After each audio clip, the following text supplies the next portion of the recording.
ఎంత గొప్పగా మాట్లాడినాం, ఎంత పాండిత్యం లెక్క కాదు అధ్యక్ష. నిజాయితీగా మాట్లాడాలి. నేను రుజువు చేయాలన్నప్పుడు నేను ఇప్పుడు రాజీనామా చేస్తా చెప్పండి మరి. అందుకని ప్రజల్ని తప్పుదో పట్టించే ప్రయత్నం చేయొద్దు. నిజాయితీగా మాట్లాడండి. మాట్లాడిన 4 ముక్కలే నిజాయితీగా మాట్లాడే కార్యక్రమం చేయనని నేను సభ ద్వారా విజ్ఞప్తి చేస్తా ఉన్నా. ఈరోజు ఇవన్నీ ఆలోచన కారణం ఎవరు? మీరు ఇన్ని లక్షల ఈరోజు నెలకు 6,500 కోట్ల రూపాయలు వడ్డీ అసలు కట్టాల్సి వస్తూ ఉంది. మీరు ఈ అప్పు చేయకపోయి ఉంటే ప్రతి నెల రైతు భరోసా ఇస్తా ఉంది. ఇంత అప్పు చేయకుండా ఉంటే 20,000 కోట్లు వడ్డీ కట్టకుండా ఉంటే దీని మొత్తం కారకులు మీరై మళ్ళీ తగుదలమ్మా అని ఆరోపణ ఎంతవరకు సమానం చేస్తావు? ఎంతవరకు న్యాయం అధ్యక్ష? దయచేసి గమనించాలి సభ్యులు. అధ్యక్ష, మంత్రి గారు ఏదో నిజాయితీ గురించి మాట్లాడినారు. నిజాయితీ గురించి మాట్లాడారు అధ్యక్ష.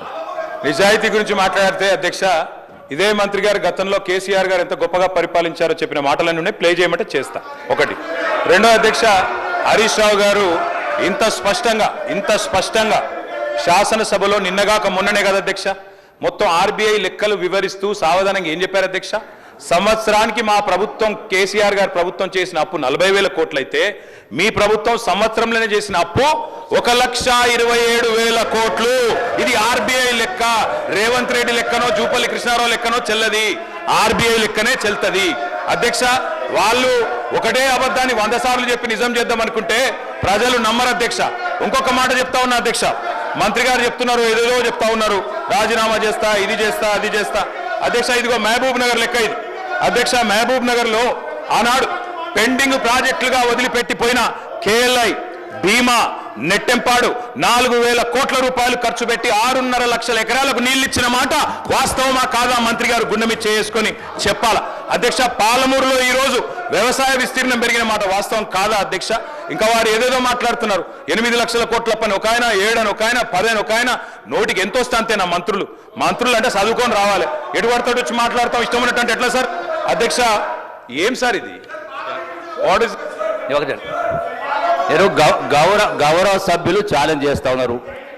మీరు స్వయంగా అరగంట టైం ఇచ్చి రికార్డు ఇప్పియండి. నేను చెప్పింది అబద్ధమైతే వీళ్ళు ఒప్పుకోవాలా? ఒకవేళ మీరు చేసినటువంటి ఇరిగేషన్ ప్రాజెక్టుల మిషన్ బయట చేసిన అప్పును రైతులు భరిస్తారు, నీళ్ళు ప్రజలు భరిస్తారని చెప్పండి. లేదంటే ఆ పని ఒప్పుకోండి. ఈ రెండు నిజం కాదంటే నేను సిద్ధంగా ఉన్నా, నేను మాట కట్టుబడి ఉంటా. అందుకని నిజం చెప్పడానికి ధైర్యం ఉండాలి అధ్యక్ష.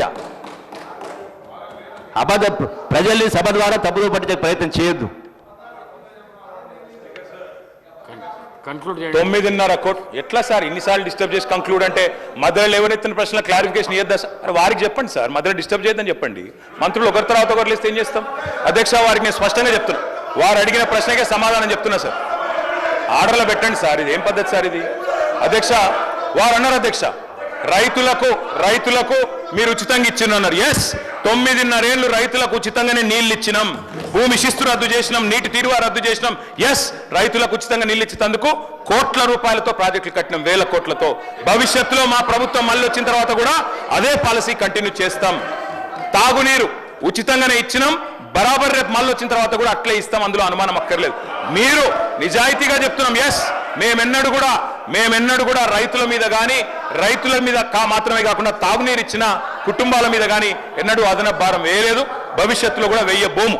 అదేవిధంగా అధ్యక్ష, ఇంకొక మాట వారు చెప్పింది వాస్తవమా సార్? 8 లక్షల కోట్ల అప్పని ఒక ఆయన అంటారు, 10 లక్షల కోట్ల అప్పని ఒక ఆయన అంటారు. మన ఆర్థిక మంత్రి గారు 6,71,000. మంత్రుల మధ్యనే సమన్వయం లేదు. ఏం చెప్పాలో నెంబర్ కరెక్ట్ గా ట్రైనింగ్ చేయండి ముఖ్యమంత్రి గారు. అధ్యక్ష, నేను ఒకటే అడుగుతా ఉన్నా అధ్యక్ష, విత్తనం వేసిన నాటి నుండి, నేను సబ్జెక్ట్ మాట్లాడుతున్నా సార్, విత్తనం వేసిన నాటి నుండి పంట అమ్మేదాకా రైతుకు ఎన్ని గండాలు, ఎన్ని కష్టాలు ఉన్నాయో మనందరికి తెలుసు సార్. అందుకే పారిశ్రామికవేత్తలకు ఇచ్చినట్టు ప్రోత్సాహకాలు రైతులకు గుడియాలన్న ఉద్దేశంతోనే ఆనాడు ఎప్పుడో మహాకవి శ్రీశ్రీ గారు చెప్పినట్టు అధ్యక్ష, పొలాలనన్ని హలాల దున్ని బలం దరిత్రికి బలి కావించే కర్షక వీరుల కాయం నిండా కాలువగట్టే ఘర్మజలానికి ఖరీదు లేదో అన్నాడు శ్రీశ్రీ. అంటే అధ్యక్ష, ఘర్మజలం అంటే చెమట. ఆ చెమటకు ఖరీదు ఎట్లా కడతాం? రైతే కులమేదైనా, ఆయనకున్న విస్తీర్ణం ఎంతైనా రైతే తెలంగాణలో. కాబట్టే మేము వ్యవసాయ స్థిరీకరణ కోసం ఆనాడు పరిమితి పెట్టకుండా అందరికి ఇచ్చే ప్రయత్నం చేసినాం. ఐటీ అని, పాన్ కార్డు ఉందని, ఐటీ ఉద్యోగులని లేదా పోడు పట్టాలని, ఒక పంట అని తప్పించుకునే ప్రయత్నం చేయలే అధ్యక్ష. కౌలు రైతులు ఎదురు చూస్తున్నారు. ముఖ్యమంత్రి గారు మీరే చెప్పారు కౌలు రైతుకి ఇస్తాం, రైతుకు కూడా ఇస్తామని స్పష్టంగా ముఖ్యమంత్రి గారు చెప్పినారు. కౌలు రైతులు కండ్లలో ఒత్తులేసుకొని చూస్తున్నారు. మాకు అసలు రైతులతో సమానంగా పైసలు వస్తాయని తప్పకుండా ఇవ్వాలని కోరుతా ఉన్నాం. నాడు రేవంత్ రెడ్డి గారే చెప్పినారు, బహిరంగ లేఖ రాసినారు. మీరు 22 లక్షల మంది ఉన్నారు కౌలు రైతులని. నేను ప్రభుత్వాన్ని అడుగుతా ఉన్నా, అనుభవదారుడి కాలం పెట్టినారు నిన్న మీరు భూభారత్లో. తప్పకుండా అనుభవదారుడి కాలం వచ్చిందంటే కౌలు రైతులు ఎవరో కూడా మీకు తెలుసు. ఆ 22 లక్షల మంది కౌలు రైతులకు ఎవరికైతే మీరు బహిరంగ లేఖ రాసినరో వారికి రైతుతో సమానంగా, భూ యజమానితో సమానంగా రైతు భరోసా ఇవ్వాలని చెప్పి కూడా మేము డిమాండ్ చేస్తా ఉన్నాం అధ్యక్ష.